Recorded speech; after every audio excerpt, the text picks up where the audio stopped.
Assalamualaikum sahabat tani dimanapun berada. Kali ini kami akan berbagi tips cara menyuburkan dan menjaga tanaman cabai tanpa pupuk dasar agar daun tetap hijau dan batang kokoh. Pertama, aplikasikan NPK 16-16 dengan takaran 5 sendok makan per 10 liter air.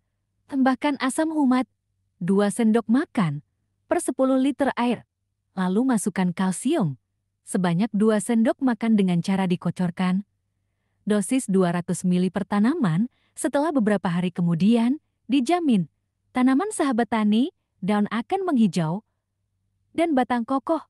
Oh iya, jangan lupa aplikasikan asam amino dengan cara disemprotkan dengan dosis 10 ml per 5 liter air.